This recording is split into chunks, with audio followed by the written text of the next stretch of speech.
The NASCAR Gambling Podcast on the Sports Gambling Podcast Network is presented by WynnBet. WynnBet is now live in Arizona, Colorado, Indiana, Louisiana, Massachusetts, Michigan, New Jersey, New York, Tennessee, and Virginia. From boosted same-game parlays to live in-game odds, WynnBet has what you need to win.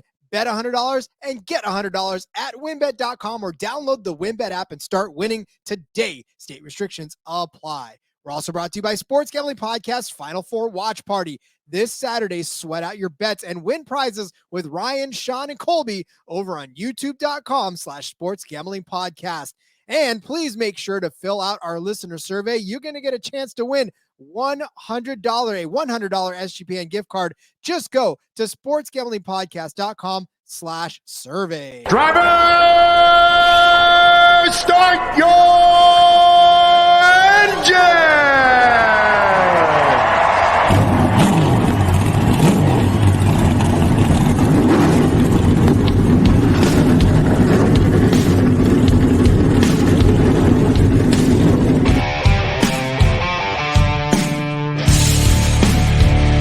Strap in and pull those belts up tight as the Sports Gambling Podcast Network presents the NASCAR Gambling Podcast. I'll wreck my mom to win a championship. I'll wreck your mom to win a championship. With all the news and the best bets for your NASCAR weekend. It refrains me from not beating the out of you right now because you ask me stupid questions. But since I'm on probation, I suppose that's improper to say as well. If you could talk about racing things, we could talk about racing things.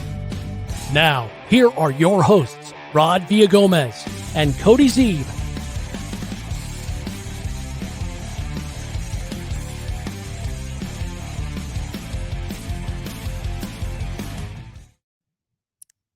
As our intro has been improperly quoted time and time again, it is the NASCAR Gambling Podcast here on the Sports Gambling Podcast Network. He's Cody Zeeb. I'm Rod Villagomez. Cody, I don't know if you did catch it, but they did mention something about, who said that? I'll wreck your grandma to win a championship on the broadcast this weekend. And I thought, they don't listen to the show. I missed that part. Damn, that's pretty cool. Yeah, and in fact, they misattributed it too. I don't think they even gave the credit to Tony Stewart. I believe they gave it to somebody else. And I mean, it was like, come on now. You guys definitely don't listen to the show. That's funny. I've had, I can't even remember who it was, but somebody hit me up and wanted the actual video, wanted to know if I had the video clips. So I was able to find them quickly so they could watch the actual video clips. And the young Bob Pockrass in that Kurt Busch quote, that's Kurt Busch talking to Bob Pockrass about thinking he's an idiot. Basically, that's pretty funny. I enjoyed watching that back, so it was pretty fun. Yeah, I mean, when I was searching through clips to find the ones for the beginning, I was very excited about those two. I thought they basically encapsulated everything this show is all about. And so they're perfect. I love those two clips. All right. Well, we are, of course, now coming to you with the Xfinity episode. I think, Cody, this is just going to be what we do now. I think we're just going to work backwards from Cup all the way down to trucks because it seems the books don't even want to really give us truck odds. So we'll work around it then. We've been saying we have the bigger advantage in the truck and Xfinity series. And I think the books obviously hurt us because, they're obviously very scared. The truck, we were just looking at the truck odds before we started this one, and it's still very scarce. So I don't know why it's been so rough, and maybe because it is more so predictable or whatnot. But yeah, we've gotten a lot of good feedback. So thanks to all of you that have given us that feedback that you like this format better. We like it better too, I think. And we get those early Cup things, and it's nice to get the Cup in early, get those bets in before lines move too much and all that stuff. And there's just more options there, and it gives more time to get more options for these other ones as we get later in the week. So I like it. I'm feeling good about Xfinity, Rod. I haven't dug too deep into trucks yet. There's not many odds out there anyways. But the Cup race, I feel good about it. I always feel good about our picks. We don't give them out if we don't feel good. Obviously, we cut the truck picks back last week because we didn't feel great. But I feel very, very confident in this Xfinity. I see this race going a particular way and found a lot of good ways to bet on it. So I think this is going to be the race I'm most excited for this weekend. And as I was doing my initial research too, just heading into it before the lines even came out, I was noticing so many patterns and so many things that were happening that I definitely, once the odds came out, I was like, oh, thank God, there's actually ways to incorporate this into what I was researching, because then I was like, well, all right, that means that I was on the right track, thankfully. So hopefully we can cash in on that. Yeah, exactly. Well, sometimes you're thinking, okay, I'm liking this guy, I'm not liking that. And then there's just not great ways like to bet on those specific things. And there's not the right head-to-heads aren't there. And sometimes it's like, oh, they picked the two guys that you really think might be just back-to-back, and that makes it a lot tougher and stuff. But sometimes it just falls into place. And I think the Xfinity Series this week has fallen into place for the way that I see it running out pretty well, I think. I concur. Well, it is the ToyotaCare 250, the Richmond Raceway in Richmond, Virginia. Cody, have you been to Virginia? Have you ever been to Richmond? I've been in DC before, but that's it. I've never actually been to Virginia, Richmond. technically. Yeah. But I've been in Virginia. I know it's its own thing, but it's right there. No, I've definitely been in Virginia before, but I don't know that I've ever been in Richmond area. So definitely still a good place to visit. 250 laps around this 0.750 mile paved track for a 187 and a half race there. It's look, as much as the Cup race has been dominated by Toyotas, not so much the Xfinity race. It's actually been more of a Chevrolet show, except of course for last year when Ty Gibbs won this one in a Toyota, and the top two cars were Toyota. But the race before that, it was Gragson and Haley, 1-2 in Chevrolets. In fact, Allgaier was there in fourth, making it 3 of the 4. And then, of course, Chevrolets 1, 2, 3 in the 2020 race as well in the first go-around. And then top 2 were Chevys in the 2020 race in the early. They stopped coming here twice a year, so they come here once a year. This will be their only visit to Richmond, the Xfinity drivers, as it were. So this is the only time we get to see them around the 0.75 track. Of course, just like the Cup guys, this is the shortest track for the Xfinity that we've seen so far. And they don't have the same type of package restraints and new package that the Cup drivers do. So again, like Cody said, this is probably going to play out in ways that we've seen this race play out in the past, because they haven't tinkered with the Xfinity cars a whole lot in this series. Yeah, it's going to be look just like it was last season, and I think you can look more at what people have done so far this year too, just because it's not a different package from what you've had the rest of the races. So obviously road courses and super speedways are different tracks, but as far as the other 3 that we've been on with Auto Club and Vegas and Phoenix, I think you can look more at and use total momentum through even the road courses and super speedways as well, and how things are going for certain teams, how things are going for certain drivers, how they're not going for other teams, how they're not going for other drivers, and use that going into this race even more so. I mean, you can in the Cup Series, but even as we talked about with our picks yesterday, kind of went with some different guys than we have before just because of the style of track, because of the package and all that stuff. I don't think that applies as much in the Xfinity Series. That is correct. Cars have been coming here since 1982 in the then NASCAR Budweiser Late Model Sportsman Series. This was race 2 of 29, where Tommy Hudson won in a Pontiac back in 1982. I really felt like this track was older than that. I guess not. Well, the track itself is definitely older than that, but Xfinity racers, right. Yeah. Or I'm sorry, Budweiser Sportsman Series, later Busch Series, later Xfinity Series racers. No, this first race on here was 1953. Okay, that's right. Yeah. But for the specific Xfinity, I got you. Yeah, you threw me off with the Budweiser part. Hey man, I'm just giving the history. You're the history man. I just thought I'd back up a little bit with it as well. So yeah, real quick. This is too good of history to not pass up. March 29th, 1959, the start of a NASCAR race at the half-mile Wilson Speedway was delayed when the front stretch grandstand burned down. A fan's cigarette dropped onto the structure below and slowly spread. No one was hurt, and the race began once the fire was under control. This is why smoking is banned now. That encapsulates the Winston Cup Series, right, from all the way back in 1959. Thought that was a funny piece of history. Just, oh yeah, fan dropped their cigarette, the grandstands burned down, and as soon as the fire was contained, they they raced, and obviously nobody was injured, so that makes it easier to laugh at it. Yeah, well, I was going to say, it's Right. It might not be so funny if somebody was hurt, but depending. Anyway. Gotta love it. God, well, okay, listen, before we get to the bets, there's a ton of stuff that Holy news day in NASCAR, Rod. Yeah, Cody, right. why don't you hit us with the news? I'm going to breeze through it. I'm going to start with the Xfinity story because I thought this was great. Josh Williams has picked up a new primary sponsor, Parking Guidance Systems, a company that creates technology to help manage a parking structure, has decided to sponsor him. I thought that was great after his whole parking deal. There is also Bristol Motor Speedway is now selling a Josh Williams package to get into the weekend. No parking pass included, though, which I thought was unfortunate. But the biggest news of the day, the Hendrick Motorsports had their appeals heard today. Again, this is an independent board. They're not NASCAR. They don't work for NASCAR. They're independent.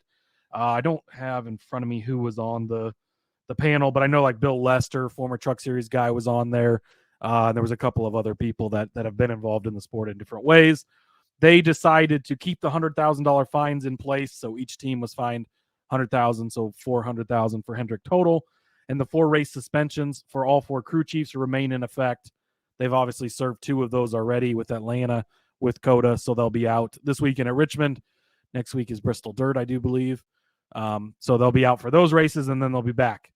The points were all reinstated. So the 100 regular season points for the driver is reinstated. The 100 regular season points for the car number is reinstated. The 10 playoff points that each driver was fined of the 3, because the didn't apply to the 9 car because it was Barry in that car that week. That's huge. So William Byron's 2 wins, he had lost all those points and gone back to 0, which wasn't so bad, or a few points, I think, because he had some stage wins. But now, instead of these other guys starting 10 in the hole, Alex Bowman and Kyle Larson, or having to win and chip into those, they get all those points back. That's going to be huge when it comes to playoff time. And then just for the regular season standings, so Alex Bowman jumps all the way back up into the lead now. He was the first car, I think I said yesterday he was in the playoffs, but he was the first car outside the playoffs prior to this in 17th. William Byron jumps all the way back up to 3rd. Kyle Larson up into 12th place. So huge for the Hendrick camp. I don't think they care about a $400,000 fine. Yes, that's a lot of money, but Rick Hendrick has the deepest pockets in NASCAR. Well, I guess Roger Penske takes that title, but the next most deepest pockets in NASCAR, I would say. So that is absolutely huge on the point side of things.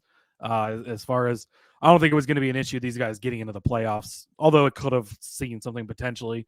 I think they would have all gotten into the playoffs fine. But when it came to the playoffs, we know how much every single point counts. Having 10 extra points might be what gets you into the next round, what allows you to make it to fight for a title. So that is huge. Colleagues' appeal is scheduled for next Wednesday. I don't have it in front of me, but I don't believe they can use necessarily. I don't think they can go in and be like, look, we had the same thing Hendrick did. Here's what happened to them. Let's just do that. But they can go to Hendrick, which is a Chevrolet partner, and say, what did you argue? What do you feel like they liked? What do you feel like they didn't like? It will likely be a different appeal board. They don't release the board members on the appeal panel until after the appeal, so we don't know for sure. But generally, it's not the same 3 people. It's constantly different people, like a jury of any other type, right? They have different people come in and serve on that from within the motorsports, whatever. So I think that bodes well for Colleague, obviously, and theirs was less of an offense. It was only one of their teams. It was only one of the things. So they, I would assume, get the points back likely as well. And maybe their fine gets reduced even. Maybe the crew chief suspension gets reduced because it was a lesser offense. I don't know exactly. So we'll have to see on that for sure. And then next Thursday is Denny Hamlin's appeal on his fine as well from the comments that he made on his podcast a couple weeks ago about purposely wrecking Chastain. Daniel Suarez also fined $50,000 from his actions on pit road this past week. Obviously, dangerous place to do that with those heavy stock cars. Makes sense. We saw that coming. He did tweet out, which I thought was funny, a picture of his leg with a sock, and he was using a Sharpie to write a Nike swish on the white sock, and it said current financial status. I did think that was a little bit funny after that deal. And then that pretty much covers all the news. One other thing I wanted to note, there are 40 entries for this Xfinity race for 38 spots. This is a dash for cash race, so no cup drivers are allowed. So there will be no cup drivers in this Xfinity race, only Xfinity guys. I guess you could have truck guys. I don't know if there's anybody up from the truck series or not, but it is specifically no cup series regulars that can compete in this race. So that is noteworthy. Thank goodness. I want to finally see these guys race against each other and not have to worry about cup guys interfering in the mix. So yeah, I'm a big proponent of the cup guys being allowed to race in the Xfinity series and all that, but it is nice every once in a while to have a race where it is just the regulars and we get to see them battle it out, and there's not somebody else in there, taking that win away. I hate when people say that, really, but you know what I'm trying to say. Well, I mean, at the very least, competing for the points that could be going to a driver that is actually competing for a championship. And it's not, I mean, I know they don't get awarded, but it also doesn't mean that the next driver in line gets those points. That's not how this works. So they're still out the points. They're just not necessarily, in line to get the next set of them. So, yeah. And it does look like Derek Kraus is going to be filling in the 10 car. That all-star car for Colleague. Obviously, they can't have any other cup drivers in there, so they've got Derek Kraus. He's not even full-time in the truck series this season, so he would be the only quote-unquote truck name, I guess, that you kind of see up here. And trucks also, we'll talk about this tomorrow on the truck show, but they are in Texas at Texas Motor Speedway with IndyCar rather than here at Richmond with the Cup and Xfinity. So, but that's a whole nother deal for tomorrow. Yeah, that's probably why you don't see any truck guys up here either as well. Yeah, maybe. And there's the whole no live pit stops and everything because they're apart from Cup and Xfinity. And yeah, that's a whole. We'll get into all that tomorrow and break it down and hopefully have a few more odds.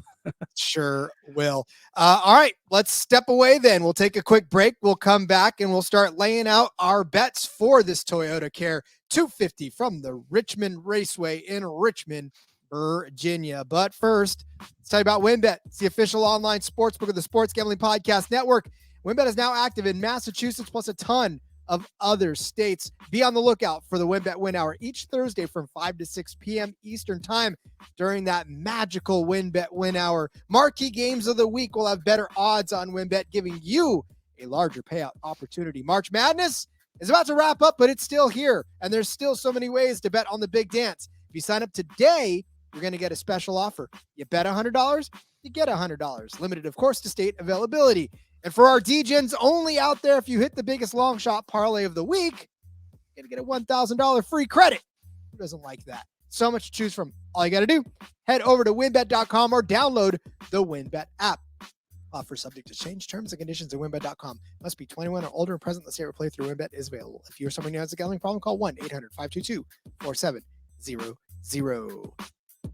I don't have to ask this because I know I am, so you are looking to hang out with Sean and Ryan at the Stadium Swim and watch the biggest golf tournament in the entire world. Well, you can win a 3-night stay at Circle Las Vegas to hang with the guys. The contest, as everything is on the SGPN, completely free to enter. Just go to sportsgamblingpodcast.com/golf party. And if you don't win the contest, I think you have a good shot. But if you don't, you can still get a discount on a room using promo code SGP15. The Final Four watch party is going virtual. Hang out with the guys on their YouTube channel for the entire Saturday of Final Four action. Live bets, prize giveaways, and so much more. Subscribe to youtube.com/sportsgamblingpodcast and tune in on Saturday.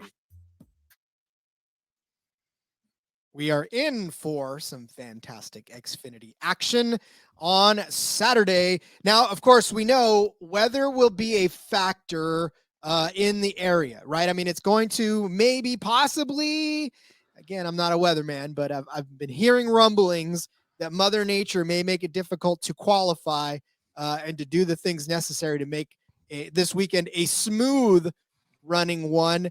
Cody, what are you hearing as far as weather's concerned, and should we be concerned for even this race and how it sets up?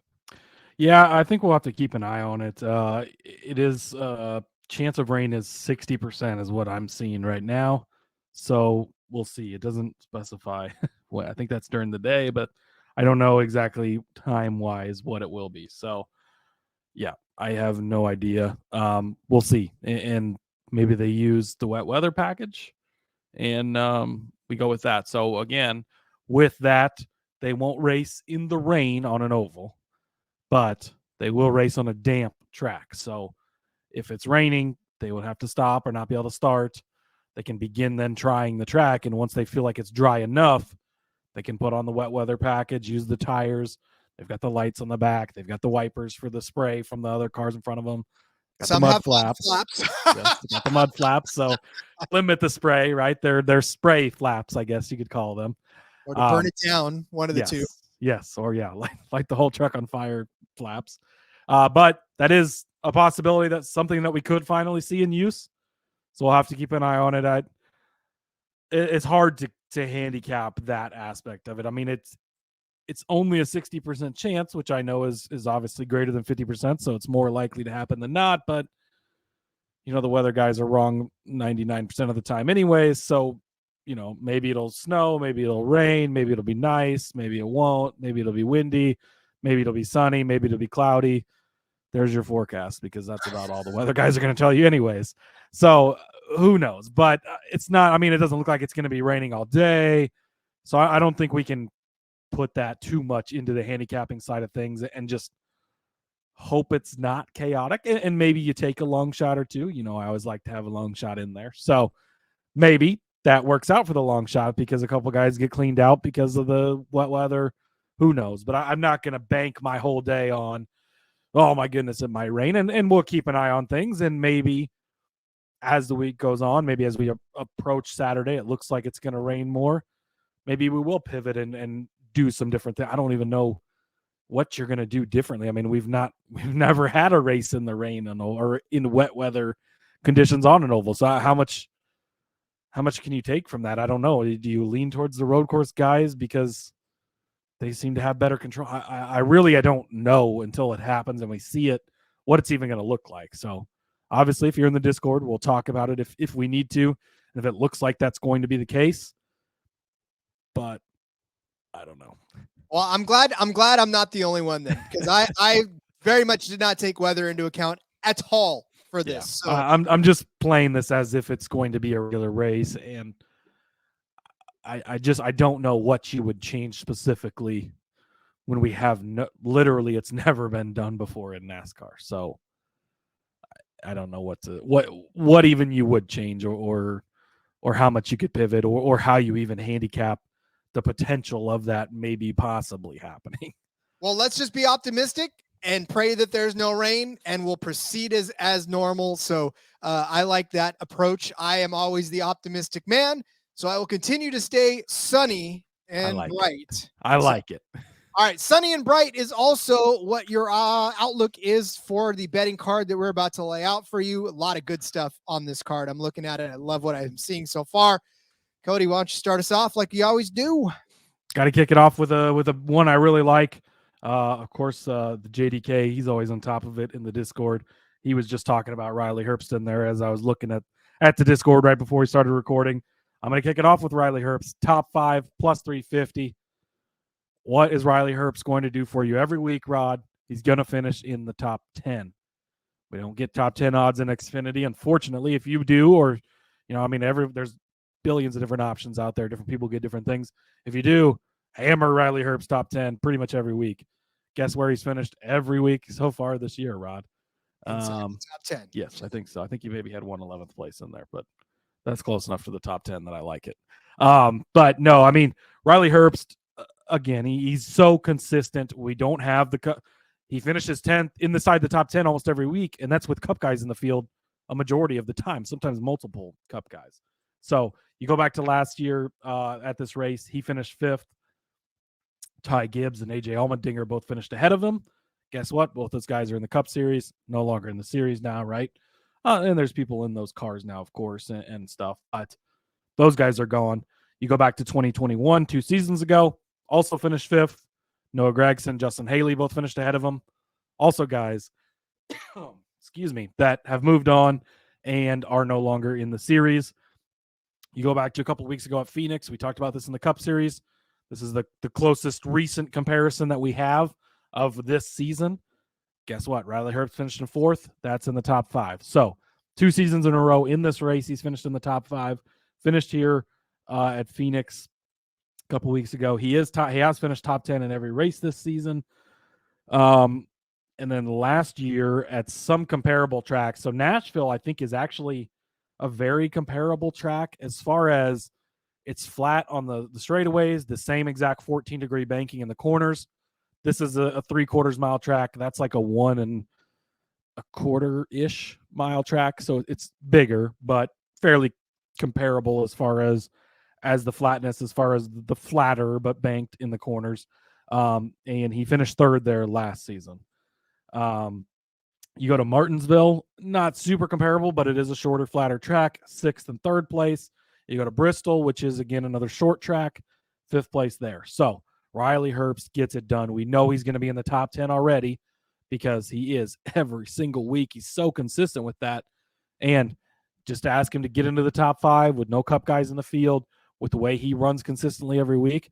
And I think, if anybody, this might be the type of guy who benefits if there is wet weather, because he is the guy that can just go out there in any conditions, on any track, anywhere, anytime, and just consistently get it done inside the top 10 and sometimes inside the top 5. And he's got a couple of top 5s already this season, like I said, there at Phoenix. So I love Riley Herbst this week. And again, plus 350, they're giving you a pretty good number to get up into the top 5. He doesn't get there every week, but he's close enough every week, and he gets in there enough. And on this type of track, he's done it the last 2 years here. So love me some Riley Herbst this week. I will continue to add on to that as well, because I noticed we do have the same head-to-head matchup on this one. I love it. I brought you over to the right side of that finally. You sure did. But no, this one I was going to be on anyways. We'll get to that in a second, but I do like that one a lot, especially at plus 350. But I'm going to go with a guy that, look, top 3 odds in this one were a little bit difficult because, like Cody and I were talking about before in the preview, this race is probably going to shake out the same way that it has over the last couple of years, because a lot of the same players are in this same situation. And again, there's not been a lot of change to the Xfinity package like there has in the Cup package. So these guys know what they're up against. And when you start talking about the elite drivers, the Ty Gibbs of the world, the Nemechek, the Herbst now, the Josh Berrys, they know how to get around this track because they've done it time and time again. And they've continually put together good finishes. Josh Berry's one of those guys. I found his top 3 odds actually at plus 140. I like plus money for Josh Berry in a top 3 finish. Really, his numbers are set right now at plus money for a top 3 because of the fact that he's only finished inside the top 3 once this season. And that, of course, was Phoenix. And if we're talking about comparable tracks, right, like Cody was saying, Phoenix is a comparable track this year to Richmond. He finished 3rd in that race, but it's not like he's been completely terrible. He did finish 8th at Phoenix as well on that track. But this season, Josh Berry has also had a top 5 finish in Fontana. He's had a 7th place finish in Atlanta and an 8th place finish in Austin. So in 4 of the 5 races that he's been in, 5 of the 6, Rod count, but 5 of the 6, he's had a top 10 finish.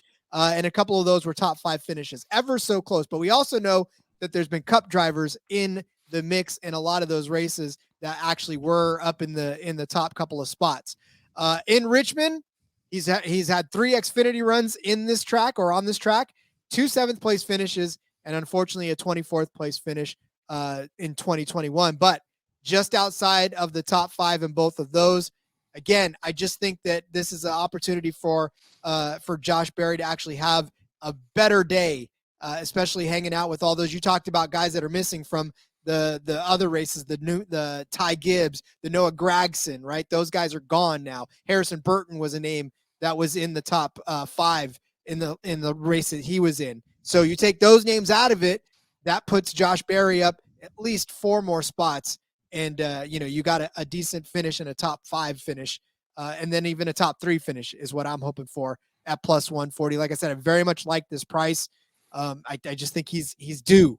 He's due for a better finish then 5th. Rod, I don't disagree with you very often, but I am going to disagree with you on this one. And you're going to see it throughout the course of my bets here. I'm kind of out on Junior Motorsports right now.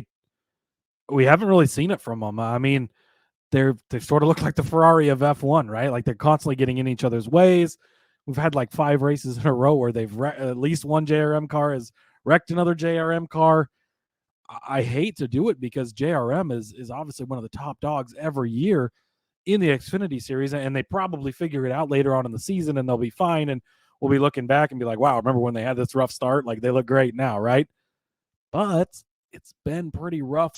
And when I say rough, they've had some good finishes and they've had some cars up there at the end, right? So it's not like they've just been Cole Custer, can't find a top 10 bad, because they haven't been that bad or anything like that. But I'm going to fade, and you could still hit this with hitting my next bet, but I'm going to fade them a little bit this week. And Sammy Smith, I'm going to take over Josh Berry. That's actually my next bet. This is minus 110. So from the Berry side of things, he did finish 7th here last year. He was 24th in 2021. That was in the 31 car. So you kind of can throw that out because it wasn't a JRM car. 8th at Phoenix, like you said. 29th at Nashville last year, not very good. 19th and 20th at Martinsville. He did finish 3rd at Phoenix and a 13th place at Phoenix. So some mixed bag of results there, I guess you could go with. Sammy Smith, I love the Joe Gibbs cars this week. John Hunter Nemechek is the favorite to win this one, and I had my mind set on taking John Hunter coming into this race, but he's, what is he, plus 300, Rod? It's not great. And so, spoiler alert, neither of us took him, but I would not be shocked if he just leads every single lap in this. Like, he's almost a must play in DFS. Like, he's going to be freaking good. But we didn't take him. He finished like 3rd in the 26 car either last season or 2 seasons ago, which impressive. But the Toyotas have been fast here. Last season, like we talked about, they swept the top 2 spots. And to open the season, nobody has been as fast as Sammy Smith and John Hunter Nemechek. So I love Sammy Smith this weekend specifically. So like I said, last season, 1-2 with Gibbs and John Hunter. So John Hunter was in the 18 Gibbs car last year, finished 2nd. Sammy Smith just won at Phoenix, the most comparable track to this, a couple of weeks ago, right? He 92 laps in that race. He finished 4th place last week. Yes, a road course, not really comparable at all to this, but that momentum continuing to build off Phoenix. He's getting good, solid runs. That's the thing we were scared about early in the season betting on him, right? A young guy. Got to wait and see till he starts getting these finishes. He's not had that problem. He comes out, he wins a race, solid finishes most weeks here, and so he's kind of on a roll at this point. He did finish 10th at Phoenix back in the fall when he was in a Joe Gibbs car. And so, again, he only made a few starts last season as he was full-time in the ARCA series where he just absolutely dominated everything.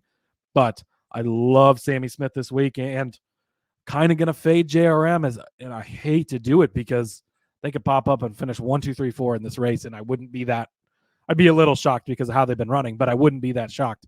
Dale Earnhardt Jr. today on the Dale Jr. Download even said – they're struggling to find speed right now. He was talking, they had Chip Ganassi on and was talking about, how do you handle the ups and downs and how that's one of the hardest things. Like sometimes like last season, I mean, Gragson's was ripping off wins, Allgaier's winning, Barry's winning, like they're at the top of the mountain, right? They had 3 of the 4 cars in the championship.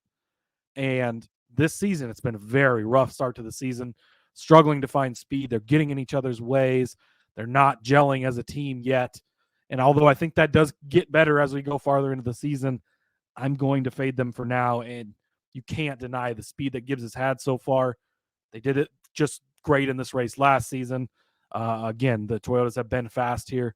I know Chevy's maybe dominated the winning column for a little while at this place, but last year it was the Toyotas. We talked about the Toyota advantage in the Cup Series as well. I think Toyotas are going to be good this week. I think the Gibbs Toyotas are going to be good this week. So I'm going to take Sammy Smith over Josh Berry. I mean, that's fair. Obviously, these JRM cars are treating each other like bumper cars. It's literally like they're getting in and they're basically riding the ride at the amusement park and bumping into each other. And again, I don't know if it's just because we're raising racers now that have no respect for the team mentality, or it's a team mentality to the point where it can get you where you're going. But if not, then we'll just take you out. They've been watching Drive to Survive and how those teammates don't get along. God, they're like, hey man, if Red Bull can do it and still be the best team in F1, we can. I will, to your Barry point, I will say I probably trust him the most. Although generally I would say Allgaier, but Allgaier's really had some bad luck and struggled a lot early.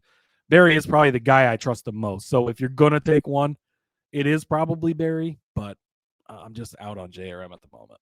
Well, you'll see that I'm actually in quite a bit on JRM. I know. I was looking at your card and I'm like, I'm going to kind of shit on JRM here, but I know Rod's going to be big on him. So one of us will be right.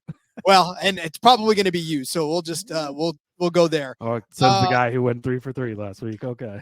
All right. My next bet is Austin Hill over our fray that we just love to fade, Mr. Cole Custer.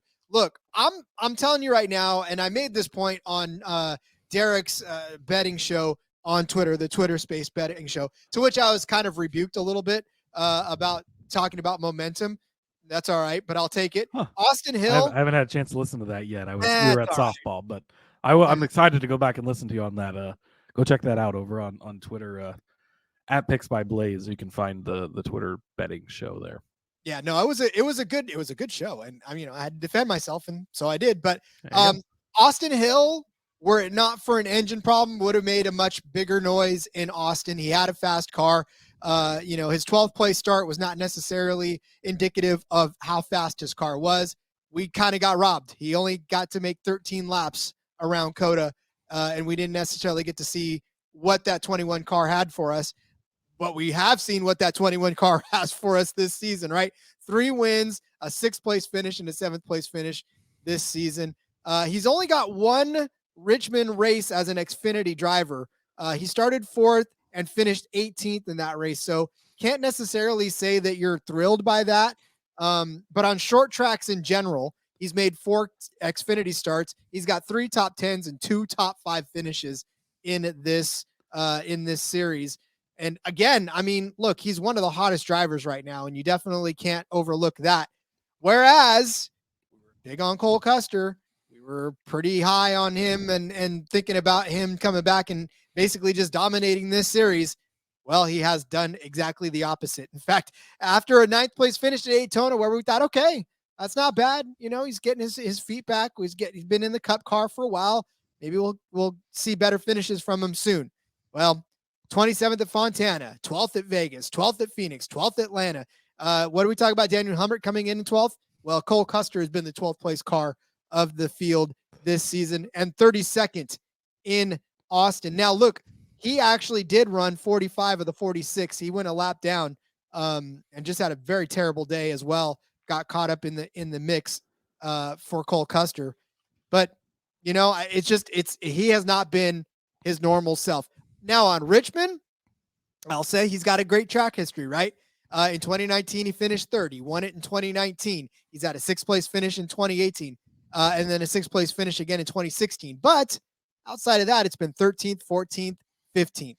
So it's been a mixed bag for Cole Custer, but I'm taking really what's been happening this season into account. I mean, I know that we talk about, okay, this may be a get right track or whatever, but there's no such thing as a get right track for Cole Custer. It should have all been a get right track for Cole Custer. Unfortunately, that hasn't been the case. Austin Hill's reaped the benefits, and short of anything catastrophic happening, I really think that he's going to be a factor in this race, and therefore not necessarily looking in his rear view to see that 00 car. Yeah, the disrespect yet again for Austin Hill just floors me, Rod. One bad finish, 37th, the engine let go early. But I mean, he's plus 145. Hill's plus money on this. Yes, he's plus 145. I mean, that alone is enough. There's enough of a toss-up between these guys. Is Cole Custer going to come out in one of these next few races, lead every single lap, and win? I would not be surprised one bit by it. But am I going to bet on that at any time soon? No, not until I see it. I know he can do it. I think he's got it in him. We've seen him do it before in the series. We expected him to do it this season, but it has been shit all season for Custer. I don't think he's even got a top 10 finish this season. No. So that alone, And Austin Hill, I mean, Well, Daytona was his okay, own top 10. Daytona. Yeah, so not on a regular track. He did lead a lot of laps and won both stages at Auto Club, but even then wasn't able to get the finish. So, I mean, Austin Hill has been good, Rod. He's finished first, sixth, first, seventh, first in these races to start the season. Again, 37th last week. We know how good of a road course racer he is, though. I don't think he would have finished that badly had he not had the issues. He's led 187 laps this season. He finished 18th in this race last year, yes, but 8th at Nashville, 4th at Martinsville. And I'm really not even looking that much at what Austin Hill did last season because of what he's done this season. I mean, what he's done this season speaks for itself. So had a good run a couple weeks ago at Phoenix as well. So, yeah, I love Austin Hill this week. You can't trust Cole Custer. If this was minus 110 either way, it'd be a little harder to talk me into it. But plus 145, you're taking the guy who's gotten solid finishes every single week against the guy that's struggled and not been able to do it, and you're getting him at a great price. So this is a no-brainer for me. Totally agree with you. Love this one. Next up, we actually have the same bet here like you mentioned earlier. This one is not even close for me.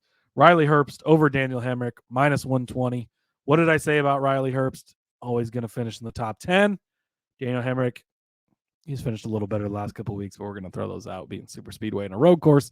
On regular tracks, Daniel Hemrick will be in 12th position, maybe 11th or 13th, and Cole Custer's been hogging up the 12th spot. But Hemrick is generally around 10th to 12th, week in and week out. Herbst is going to be in the top 10. He's going to be in the top 5. Maybe we'll even bring his name up again later for a better finish than that. So to me, this is bring the hammer out, Rod. It's not even close. Riley Herbst over Daniel Hemrick, minus 120. Give it to me all day. Interesting fact. In this race, Riley Herbst has finished better than Daniel Hemrick in the last 2 races. Here are their finishing order. Riley Herbst in the 2021 Go Bowling 250 finished in the 5th position. Daniel Hemrick in that race finished in 6th. In the 2020 Virginia is for lovers. It was hang on, I'm sorry. Go to 2022. The 2022 ToyotaCare 250. Riley Herbst finished in 5th. Daniel Hemrick finished in 6th. Both races from 2021 and 2022, Herbst 5th, Hemrick 6th. That is an insane stat. It cashed by 1 place, but it cashed nonetheless. And again, I think this is just going really off of what has been happening this season altogether, where Riley Herbst, you said it's a 6th place finish at Daytona, 7th at Fontana, 8th at Vegas, 4th in Phoenix, 5th in Atlanta, 10th in Austin. And then you go to Daniel Hemrick, 36th at Daytona, 12th at Fontana, 10th at Las Vegas, 10th at Phoenix. He did manage a 2nd place finish we talked about in Atlanta, and a 6th place in Austin. But by and large, it has been Daniel Hemrick finishing better than Riley Herbst finishing better than Daniel Hemrick in this. And again, it doesn't matter if Hemrick finishes in 6th place, because Riley Herbst has proven he can finish in 5th on this very track. So I do like this a lot, because I believe in the fact that we are seeing Herbst now kind of come into his own and feel a lot very good about being a racer again. And I'll take that every day, all day. Yeah, I again totally agree. We're both on this.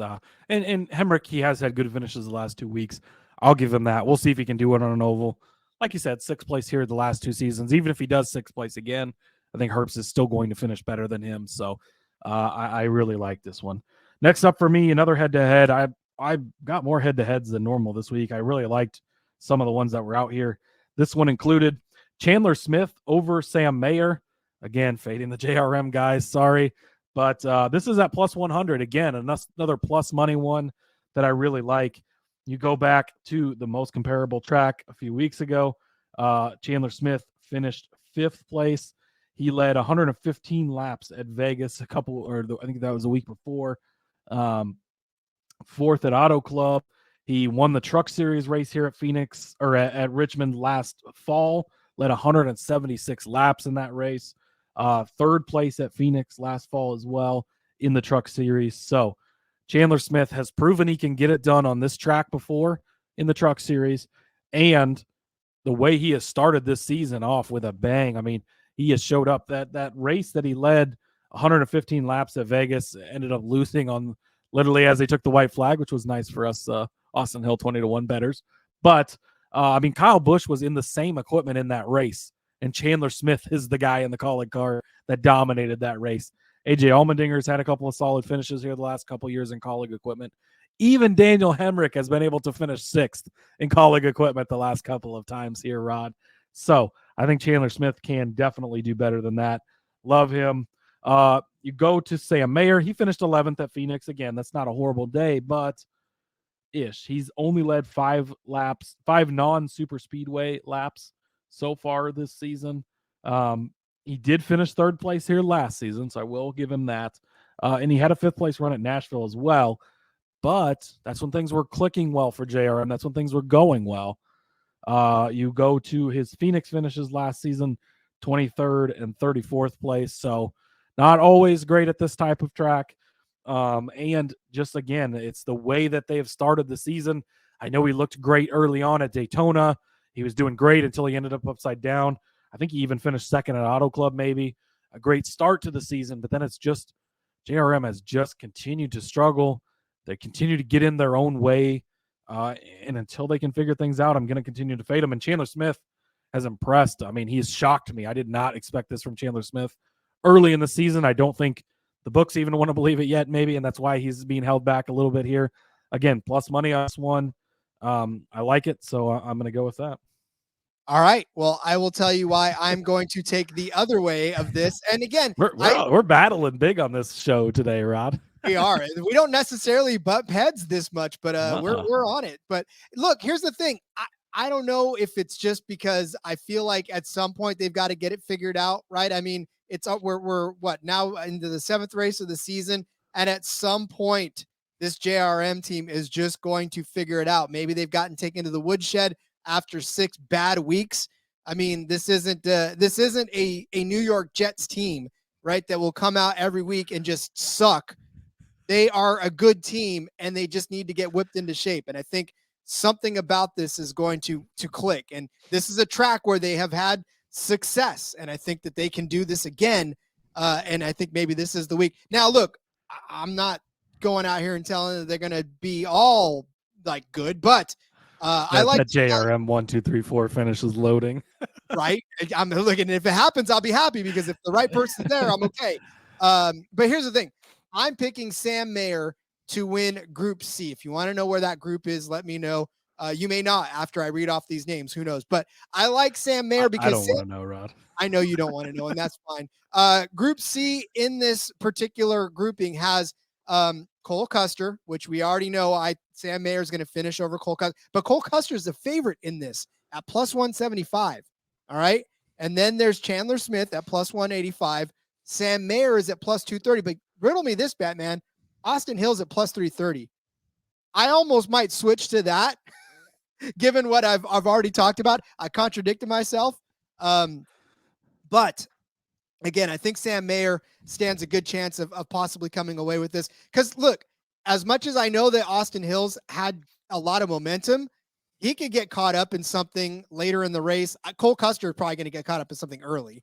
But Austin Hill could be front running, could be in the middle of the pack. Something happens. I don't know. All I know is that I know Sam Mayer is going to beat Cole Custer. That's for sure. I know Austin Hill is going to beat Cole Custer. I know everybody's probably going to beat Cole Custer in this group, but I think Sam Mayer has a shot to be up around the front. Look at his last few finishes. Not bad, right? 2nd place at Fontana, 7th at Vegas, 11th at Phoenix, 9th in Atlanta, 7th in Austin. Now, again, we know that Austin Hill has kicked everybody's ass over the last few weeks, but I still think Sam Mayer may be in for something. Last year in this track, he finished 3rd. It's not a bad finish for a young man of his age and his experience level.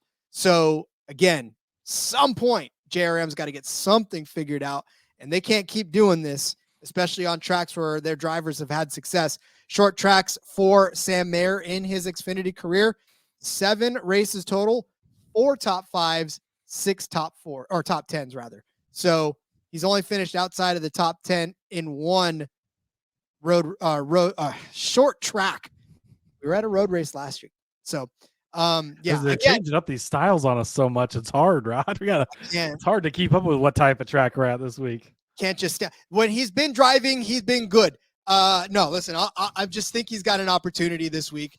I like Sam. I just like the price. I mean, I like Austin Hill too. So if you want to go on Austin Hill at plus 330 to win that group, by all means, I won't fault you on that one. But look at Cody's like, yes, take Austin Hill. Fine, take Austin Hill.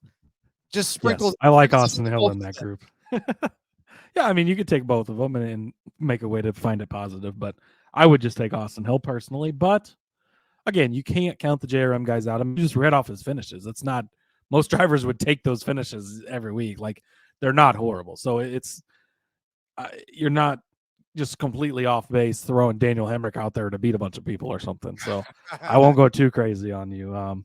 Next up for me, Sammy Smith, top 5 minus 135. Lock it, load it, good to go. I mean, I've already talked about how much I love Sammy Smith this weekend. I'm about to talk about it more in a few minutes. I love Sammy Smith. The Gibbs cars were fast here last year. They've been fast to start this season. He just won at Phoenix a couple of weeks ago. Again, if you need more, rewind a couple of minutes ago when I talked about him, because I truly love this guy this week. I'm big on these JGR cars. So Sammy Smith, top 5. Minus 135 is not, again, there's no Cup Series guys in this race. Yes, you've got John Hunter. I mean, who else is going to, I love this one. Top 5 at plus or minus 135. I would even almost look at him for a top 3. I don't know what that's at exactly. I'm trying to stall as I get to it. He's plus 150 for a top 3. You could take that as well, but I feel like the top 5, it gives you those extra 2 spots of comfort just in case. But I love Sammy Smith this weekend, so I'm going to take the top 5 at minus 135. All right, well, you can have that, because if Sammy Smith does end up doing it, then that's fine. But if he doesn't, I got one coming up for you. It's my winning car bet of the week. No, I'm just kidding. I wasn't going to do it this week, but I do love the odds for the odd car at plus 185. It's very interesting to me, because I feel like the even cars are loaded, but the odd cars are just as loaded, actually. This is again where we're going to disagree big time, just because all the JRM cars are odd numbers except one of them, and all the Gibbs cars are even numbers. I know, that's weird. I did look at that too, and I was like, holy cow. But you got Sam Mayer in the 1 car. You have got Justin Allgaier in the 7 car. You've got Brandon Jones in the 9 car, Daniel Hemrick, which again, that's probably not going to happen. You've got Austin Hill in the 21 car that definitely could make a run for it. That's a pretty stocked group right there in and of itself. Past that, not necessarily too thrilled about anything. Jeb Burton. What about Joe Graff Jr., Rod? He's in a Joe Gibbs car this week. Yeah, he is, and that's what he'll be driving. As much as I've loved on Joe Gibbs, do not touch Joe Graff Jr. No. He's been horrible in these cars. I'm glad he has enough money to buy this ride for the weekend. Jeb Burton is in the 27. He's an intriguing guy to throw something on if you can find like a top 10. If you can find top 10, because Jeb Burton's actually had not been bad on Richmond overall. So, but that's a 27 car as well. If he finds his way into a Jeremy Clements type win, then I think we're good. But I mean, I like the at least top half of the odd cars. Because one of the picks I have is an odd car. So I think I'm going to go with that as well. Yeah. I mean, there's still some good guys in this group. Obviously, I'm kind of out on the JRM cars, but you're the master at these odd even number window things. So I'm never going to argue with you on those. I think you should, though. So lock in that Austin Hill win. Or at the very least. That's the way this still hits, and I can be right. This is true. Well, speaking of winners, we're going to get to them, correct? So we'll take one more break, and we'll lay out the winners. Once again, Cody has a whole sheet full, so we'll be ready for those. Man, some of these odds, right? I can't. How am I supposed to pass up on some of these? I can't do it.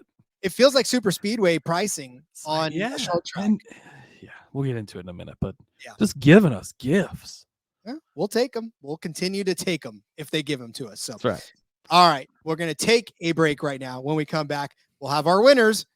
But before we do, let's tell you about Underdog Fantasy, because we're also brought to you by Underdog Fantasy. Underdog Fantasy continues their March Madness College Pick'em. It's a great way to get in on the action, especially if your bracket has already been busted since you filled it out. I know the feeling. Plus, Underdog Fantasy has your favorite college basketball player props and great NBA and NHL daily games. You want to get in, head over to underdogfantasy.com. Use the promo code SGPN for a 100% deposit bonus up to $100. That's underdogfantasy.com, promo code SGPN. Everybody out there watching on YouTube, the more and more of you that do it make me think that we're actually going to continue to be on YouTube and stay on YouTube. In fact, Cody, I don't know if you noticed, but we did throw the F1 show out there on YouTube, and it's out there now for everyone to watch. Yeah. Check it again if you're just used to listening to us on the NASCAR Gambling Podcast. We do the F1 Gambling Podcast as well. Of course, that's on all your podcast players, but decided to toss it over on the NASCAR YouTube. So give it a watch if you're watching on YouTube and you like to consume it this way. It's bonus episode for you. It is a bonus episode, and at some point maybe they'll give it its own channel and you can watch it on there as well. But in the meantime, thank you for watching this. Continue to subscribe, continue to click the bell.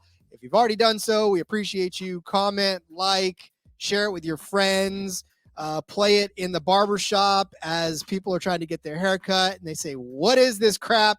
And you say, "It's not crap. It's a NASCAR Gambling Podcast." We love it. You'll love it. Look it up. Are we done? All right. You got to make those reads fun, Rod. I always make them awkward. I feel like I'm back in high school again, and I'm just trying to get the cool kids to actually like me. And I'm like, I don't even know what to say by the end of it. I'm just like, I don't know anymore. What are we doing? I think you're doing a great job. I think you make them fun. You make them exciting. They're not just kind of boring and blah, blah, blah, blah, blah, blah, blah. You entertain, so it's good. Thank you. I love Cody for that. All right, well, winners, Rod. It's going to be Winners. all guys we've already talked about. Again, I told you I like certain guys this week. I'm going to stick to them. John Hunter, if you want to do it, I have no blame for you at all. Again, he's the favorite for a reason. He's been very good here. The plus 300s at the top, sometimes it's good to do, right? We did it last week with AJ Allmendinger. You called that, and it wasn't even close, right? Close up points, but he was the best car out there. Easily won the race. I tried to do it in the Cup Series and it didn't work out as well. So I did it in the Truck Series and it didn't work either. So take that for what you will. But I went with his teammate, Sammy Smith, plus 700 for the guy that just won Phoenix a couple weeks ago in an impressive way. Again, I've already talked about it multiple times, but with Joe Gibbs' cars being 1-2 last season, he won at Phoenix, and that wasn't just a fluke win. He led 92 laps that day. It was a great run. The 4th place last week, 10th at Phoenix in the fall. Sammy Smith has been good. I love him for the top 5. I love him over Josh Berry. Also love him to win at 7-1. Austin Hill, Rod, he has won 3 of 6 races this season. He is the favorite to win the championship. He's the points leader, the playoff points leader, and he's still at 10-1. It's not the 20-1 we've gotten a few times on him, which was very nice. They have adjusted, but not enough. Why is it 10-1? I wasn't going to pick him, but how can you not at 10-1? You're getting great value on the guy who's been the best driver in the series so far this season. So to me, it's a no-brainer.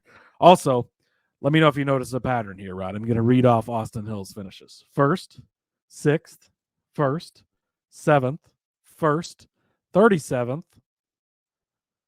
What goes next, Rod? Well, if we continue with the pattern, like you would do in kindergarten, it would be 1st place, which you're going to hit 10-1. And you can hit your winning car odd number there as well at plus 185. So double dips. And if you go against Rod's advice and take him to win that Group C, that was plus 3 something. So I like that as well. But no, Austin Hill, he's been great. He's already got 187 laps led so far this season through these 6 races. He has been on the ball, one of the better cars, consistently doing it. We've seen a big step up in that RCR program, so love him. And then 30-1. I could not throw him out there, Rod. Maybe the rain helps him. Maybe he just does it on his own. Riley Herbst. I don't want to not be betting on Riley Herbst when he finally gets that first win. It's coming, right, Rod? It's got to be there eventually. Gosh, Hey, I hope so. That 98 car in victory lane would look pretty sweet, right? I mean, that little Monster Energy there, kind of a nice little. Is he running Monster Energy car this week? I think he is, right? Probably. It's Monster most weeks. Yeah, so it's Monster. I don't think is he ever run not Monster car? No, but you know how every once in a while you get. I know. So yes, no, he is running either whatever 98 car it will be. It will look great in victory lane. Been a few years since we saw Chase Briscoe took that car to victory lane a ton of times a couple seasons ago. But again, at 30-1 for a guy who's finished in the top 5 the last couple of races here, and has all these good stats. 4th place at Phoenix. There's been chances for him to win. He's been top 10 every race. Like, he's going to be up in the mix. Maybe the wet weather ends up coming into play. Maybe that helps him out. Maybe it doesn't. Maybe things just fall his way. I don't know. Maybe he just races his way up there and gets it done. But I think at 30-1, he's worth a little bit to throw on. And I didn't used to believe that Riley Herbst could win a race. I've been very critical of him last season. I thought maybe he was only keeping this ride because he had the big sponsorship. I didn't know why Monster loved him so much. But we've seen it this season. He has been impressive. He's the only guy that's finished top 10 in every race. He's just been consistent. He needs to take that next step. We've not seen that yet, but it can happen. I'm starting to believe 30-1, too good to pass up. So give me Riley Herbst as that long shot. Believe, Cody. Welcome to the Riley Herbst side of life. I feel like I might have brung you in a little bit in the Riley Herbst love. Well, I mean, it's not as if he didn't do it by driving well either. True. So I'm just saying, like, whatever. Yeah. And like it is a Stewart-Haas car. Like, we know that these cars, we've seen Cole Custer's won 9-10 races before. Chase Briscoe's done it in that 98 car. It's been a little bit less in the last few seasons, and Riley has been the only guy in that car the last couple of seasons now since Briscoe moved up. But, you know, we got these two cars back. We thought that Custer could come out and win 9-10 races. That means that Herbst could win in that car as well. So, yeah, at 30-1, I think, you know, again, if he was 10-1 or something, probably not. But 30-1, it's worth it. So I was going to, all things considered, I was going to throw out Austin Hill as a winner as well. So I'm glad you put him in the dock because I just didn't. I mean, I was like, I don't know. But I'm glad you did that because at 10-1, it just feels like a no-brainer to at least put something in there on him. Yeah, so. I mean, I wasn't planning on having somebody in that range, but it just, that's, again, it's like the Alex Bowman thing in the Cup Series. Like, I don't necessarily, he's just going to come out and win the race, but when you're giving me these types of odds, like, I can't pass that up. It doesn't fit with the performance that we've seen so far. Yeah. All right. Well, here's where I'm going to go against you again, as I have all show. It's basically like Rod against Cody in this one. Doesn't happen often, but every once in a while we get there. But I'm going to say Justin Allgaier at plus 450. Now, again, it's not a John Hunter Nemechek at plus 300. And in fact, I saw Justin Allgaier at like plus 300 in some spots as well. So to get him where I got him at plus 450, I liked the value in that. Justin Allgaier won back-to-back races here in the 2020 season. Those were his only two of the only two times that he's won at Richmond, which is not a gigantically long history. But look, I know we've talked a lot about Junior Motorsports and their struggle, and I basically almost brought up every single Junior Motorsports driver, but something in me, like I said, feels like it's about to click, and I think this might be the race where it clicks. Even though, and I think Cody said it perfectly, we're over here talking about Junior Motorsports struggles. Well, Justin Allgaier this season, 3rd at Daytona, 3rd at Fontana, 2nd at Vegas, 5th at Austin. He did have a bad day in Phoenix. He did have a bad day in Atlanta, crashed out of both those races. But by his teammates both times. Exactly. He was playing bumper cars with his teammates. If he stays away from the rest of his teammates, I think he's in line for a pretty decent finish. But here's the thing. If you're telling me that 4 top 5 finishes is struggling, other teams would absolutely love that struggle. So I feel like, again, this is not something that's out of the realm of possibility for Allgaier. Just even looking back at his last few finishes, last year at this track in 2022, not bad, or not a great day. He had a 14th place finish in that race, but before that, 2021, 4th place finish. Like I said, back-to-back wins in that 2020 season, 4th place in 2019, third place in 2019 in the spring. Remember, they came here twice. All told, in his 22 starts, he's got 11 top 10 finishes, 8 top 5s, and 2 wins. So he's done it recently on this track. We talked a lot about the folks that are going to be gone from this race that aren't going to be racing here. Ty Gibbs, not going to be here this season. AJ Allmendinger, not going to be here. There's no Brandon Brown. Guys that were all standing in his way earlier in this race as well. Go back to 2021. No Noah Gragson, no Justin Haley, no Ty Gibbs, no Harrison Burton. Like, all these guys are not even going to be there anymore. And in fact, if you take out Noah Gragson, Justin Haley, it's just John Hunter Nemechek and Justin Allgaier from that 2021 race. And that would have been your 1-2, which means Justin Allgaier would have had a shot to win this race. So again, I know that Junior Motorsports is struggling, but you're only struggling for so long until you come back out on top. And I think this is a breakthrough week for JRM. Good luck, Rod. Good luck to you. It's you were correct last week. You hit all 3 winners in all 3 series. So I'm not gonna, I'm not. What did I don't tell know you? if you're gonna. My cold streak's about to start. Maybe this is it. Maybe I put too much faith in JRM. I don't know, but I'm definitely thinking something's going to happen. If you're going to go to 450 for Allgaier, I would much rather have John Hunter at 330, honestly. But that's just me. Again, listen to Rod because he knows what he's talking about. But I don't know why. I've always been big on the JRM guys. Maybe they've burned me a few times this season. That's why I don't know. And Allgaier, you think of Phoenix, you think of Allgaier, like, again, a fairly comparable track. And just with the way things have not been clicking over there, and listening to Dale Earnhardt Jr. even sounding concerned about it, it really makes me think about it. And I don't want to be on them this week. And maybe they'll prove me wrong. Maybe, Brandon Jones comes out of nowhere and wins this race finally after I'm finally off of him. But we'll see. It's going to be interesting. It's kind of spicing things up a little bit where we don't totally agree on everything. Probably won't happen very often because we're 150 episodes into this almost, and it's not happened very many times. But we'll see. It's going to be interesting to see how this week goes and which one of us is more on the right side than the other one. Hey, look, maybe people like the spicier side of it. Maybe they want us to be at odds. Maybe they Do you want us to battle every show from now on? Do you want us to yell at each other and tell each other we're wrong for a full hour and a half?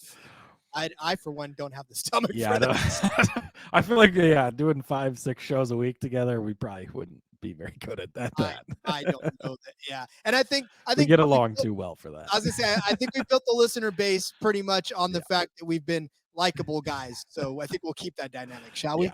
We'll save the good cop, bad cop, and just do that every once in a while. Yeah. We'll pull it out for Richmond's every once in a while. There you go.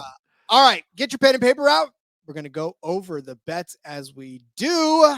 Cody started you out with our friend Riley Herbst as a top 5 vehicle at plus 350. I said Josh Berry.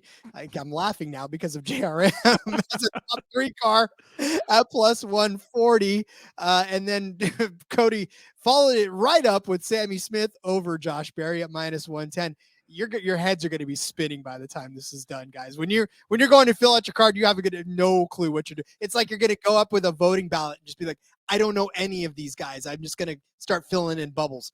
And then I followed it up with Austin Hill over Cole Custer at plus 145. Both of us agree that Riley Herbst will finish better than Daniel Hemrick at minus 120. And then Cody said that Chandler Smith will finish better than Sam Mayer. But then again, I said Sam Mayer is going to end up winning Group C, which includes Mr. Chandler Smith and Austin Hill and Cole Custer. And then Cody said Sammy Smith was going to finish inside the top 5 at minus 135, which I told you the winning car was going to be an odd numbered card at plus 185, where Cody's, all of them are all evens at Sammy Smith plus 700. Oh no, Austin Hill's odd. Hill's odd.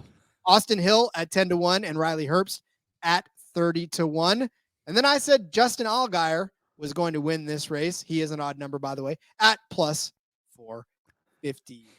There are our bets. If you need them again, join the Discord. We'll be happy to share it with you if none of that made any sense whatsoever. But there's your card, guys. Have fun this week. There it is. Pick whose side you're on and place your bets accordingly. Oh man, listen, and honestly, I know already going into this that it's going to be the Cody Zeeb show. I'm going to have everybody in Discord say, "All right, way to go, Cody. Good job, Cody. Nice pick, Cody." So I'm not as confident in that as you are, Rod. You've been the one that's tearing it up more so than me lately. I'm trying to get off the snide here, so trying something different this week. Picking Chase Briscoe in the Cup Series. You don't need much more proof than that. Boy, let me tell you, they're taking a big swing at that one, aren't you? Oh, trying to right this ship over here. Well, I think it'll get written. I think we're now starting to tame out a little bit. I know this is a short track. I know this is chaotic and it's, another track style and another different week. But I think we pretty much know this race. I think we've got a handle on how this race is going to turn out. At least one of our narratives is going to be right. We'll just figure out whose it is. Yeah, that's a good thing, right? One of us is going to be correct on a lot of this stuff. Yeah. So whoever you tail, guys, or if you mix it up, whatever. It's up to you this time. It's up to you to pick which one you like. All right. Well, Cody, let's wrap it up and give everybody a chance to run to the books to hit these odds before they shift. So why don't you let everybody know where they can find you on social media? Yep. Follow me on Twitter at Husker_Zeeb. You can follow the show as well at NASCAR Gambling. Again, if you're listening on the podcast, make sure you go over to YouTube. If you're listening on YouTube, go over to the podcast, download, subscribe, click the bells, all the fun things like that. Check out the F1 episode that we put up as well over on the YouTube. Or again, if you're on a podcast, you can type in F1 Gambling Podcast. It'll pop up for you there. A lot of fun. Rod hit again, another winner in that one last race. So this man's on a roll. Follow his picks. He says that only to have all of mine gack out this week so he can be right, so he can say nothing. It's that reverse psychology I'm trying, Rod. Follow me on Twitter before I deactivate it at RJ Villagomez and hide from all of you from having bad takes. Link in the bio to everything I got going on, whether it's here, whether it's in between media. The Back Road is kicking off again tomorrow. We'll be talking about this race and recapping the last one. Hey, do us a favor, leave us a review if you like this show. The bosses love to see it. There's been a lot of other shows gaining reviews, and we'd love to be a part of that action so the bosses know that they can keep us on the air and keep us giving you good picks week in and week out, because we love doing the show. We love doing it for you, and we love all of you. Get in the Discord. Continue the conversation. See you on YouTube. See you tomorrow. We'll break down some trucks and have some more fun with you. So until then, let's go racing and let it ride.